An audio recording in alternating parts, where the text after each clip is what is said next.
और ये जाहिल जो दो कौड़ी के पत्थर बाजे वो क्या इंपोर्ट करते हैं? पत्थर इंपोर्ट करते हैं। तो भैया अब तुम्हें पत्थर इंपोर्ट करने की जरूरत नहीं है। योगी जी ने पूरा संभल खोद के मैन्युफैक्चरिंग यूनिट बना दिया पत्थर का, अब आप वहां से पत्थर उठा सकते हो। हम हिंदू दोगले नहीं होते, हम हिंदू नहीं है जो कटवा के और 2 बोरी चावल पे बिक जाएं। भैया अगर कोई हिंदू है सच्चा तो वो योगी जी के साथ खड़ा है, और उसका एक एग्जाम्पल आपने महाकुंभ देख लिया, क्योंकि अगर योगी जी के साथ नहीं खड़े होते तो इतना भव्य कुंभ का आयोजन होता ही नहीं। ये भी इनको मैं बता देना चाहता हूँ, मदनी पदनी हगनी जो भी है ना, उनको बता देना चाहता हूँ कि आज भी तुम 30 करोड़ हो और आज भी हिंदू जो है वो 100 करोड़ है। तो तुम अभी इतने से हो, तो जिस दिन अगर हिंदू जाग गया उसके बाद कह रहे कि योगी जी ने जो देश का प्रदेश का माहौल बना के रखा है ना, उससे कुछ लोगों को जो है टारगेट किया जा रहा है। हाँ तो बहुत अच्छी बात है। तुम औरंगजेब को अपना बाप समझोगे, तुम अवैध मस्जिद को अपना घर और अपना पूजा करने वाला स्थान समझोगे, तो भैया तुम्हारे पिछवाड़े बुलडोजर चलेगा। नहीं कह रहे जहां पना आलमगीर औरंगजेब कहने उसको भाई। कौन है ये दल्ला जहां पना और फहां पना?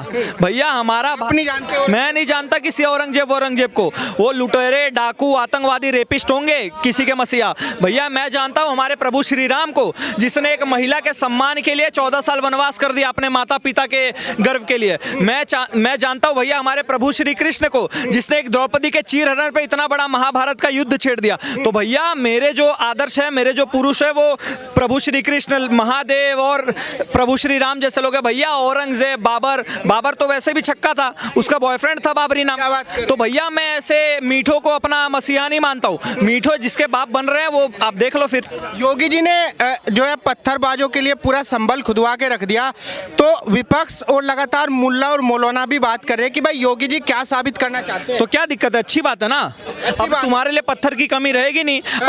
अब सोचो, हम जैसे लोग हैं जो अच्छा तरक्की वाले सोचते हैं, हम क्या इंपोर्ट करते हैं? यूएस से फोन इंपोर्ट करते हैं, यूएस से टेक्नोलॉजी इंपोर्ट करते हैं। और ये जाहिल जो दो कौड़ी के पत्थर बाजे वो क्या इंपोर्ट करते हैं? पत्थर इंपोर्ट करते हैं। तो भैया अब तुम्हें पत्थर इंपोर्ट करने की जरूरत नहीं है। योगी जी ने पूरा संभल खोद के मैन्युफैक्चरिंग यूनिट बना दिया पत्थर का, अब आप वहां से पत्थर उठा सकते हो। कह रहे संभल खुदवा के क्या साबित करना चाहते हैं? मजा आ गया, मजा आ गया, बहुत मजा आ गया। भैया संभल में हमारे पुराणों में लिखा है, और वो पुराण इतनी पुरानी है कि जब इस्लाम का जन्म भी नहीं हुआ था, तो उसमें लिखा है कि भैया हमारे जो कल की अवतार होंगे वो संभल में जन्मेंगे। तो भैया सारे मौलाना मदनी देवबंद के मौलाना, कई सारे मौलाना, संभल के मौलाना भी कह रहे हैं कि भाई अभी मुसलमान चुप है, जिस दिन अपनी हद पे आएगा योगी आदित्यनाथ को जमीन कम पड़ जाएगी भागने के लिए। तो सर अभी भी इनको मैं बता देना चाहता हूँ, मदनी पदनी हगनी जो भी है ना, उनको बता देना चाहता हूँ कि आज भी तुम 30 करोड़ हो और आज भी हिंदू जो है वो 100 करोड़ है। तो तुम अभी इतने से हो, तो जिस दिन अगर हिंदू जाग गया उसके बाद तुम्हें कहीं भागने का भी मौका नहीं मिलेगा, क्योंकि ये जमीन भी हमारी, ये कब्र भी हमारी, फिर तुम्हें कब्र में भी सोने नहीं देंगे। योगी जी को जमीन कम पड़ जाएगी भागने के लिए। कुछ करके दिखा देना सर।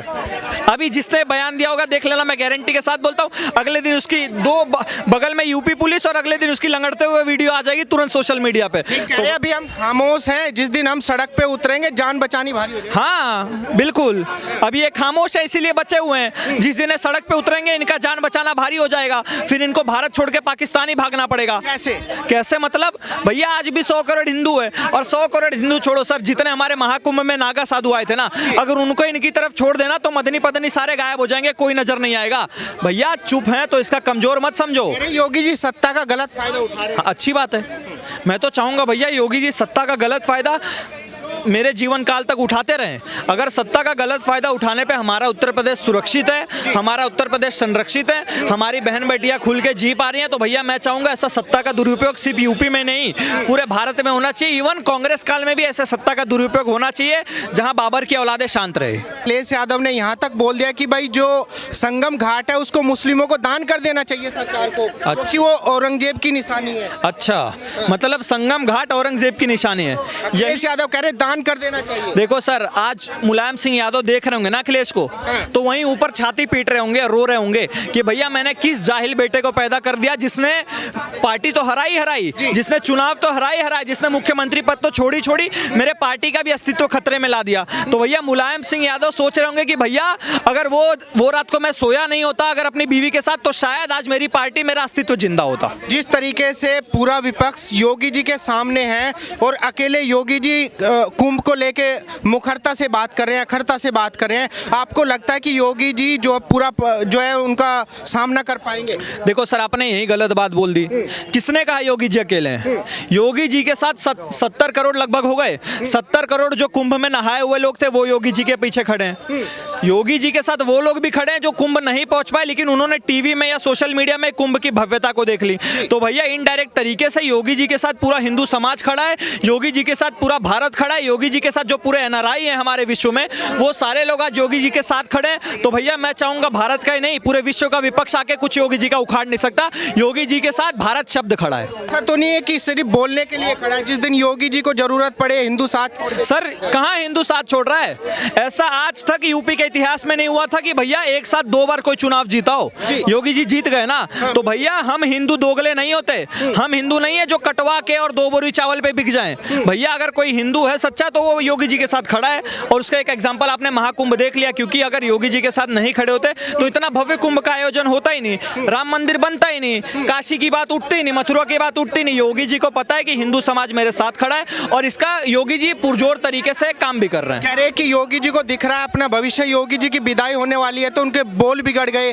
कटमुल्लापन जो अभी योगी जी ने बोला कि हम देश के जो युवा हैं उनको कटमुल्लेपन की तरफ नहीं लेके जाना चाहते, हम उनको पढ़ाना चाहते हैं। तो सही बात है ना सर, समर्थन करते हैं। विपक्ष सही बोल रहा है कि योगी जी की विदाई होने वाली है, क्योंकि नरेंद्र मोदी जी के बाद ऑब्वियसली प्रधानमंत्री योगी आदित्यनाथ बनेंगे। तो भैया प्रधानमंत्री तो विदाई तो करेंगे ना, क्योंकि जब एक कुर्सी छोड़ेंगे तभी तो जाके ऊपर वाली कुर्सी लेंगे।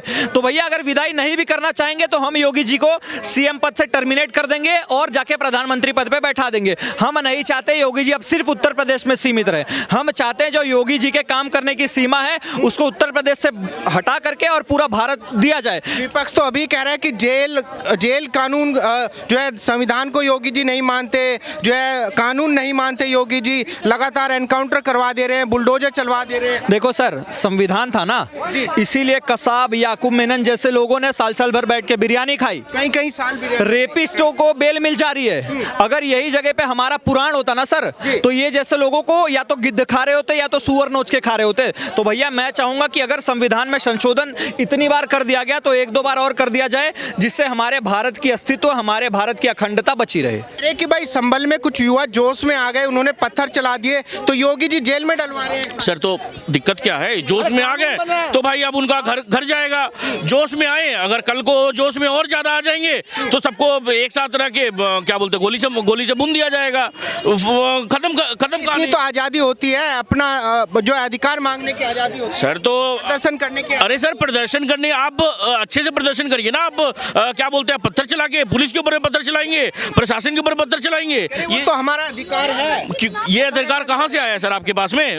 क्या मस्जिद से जो आप पत्थर चला रहे थे और ये सब मस्जिद में से पत्थर आए कहाँ से? वो रखवाया किसने? पत्थर ही तो चलाए हैं, जान से थोड़ी मारा।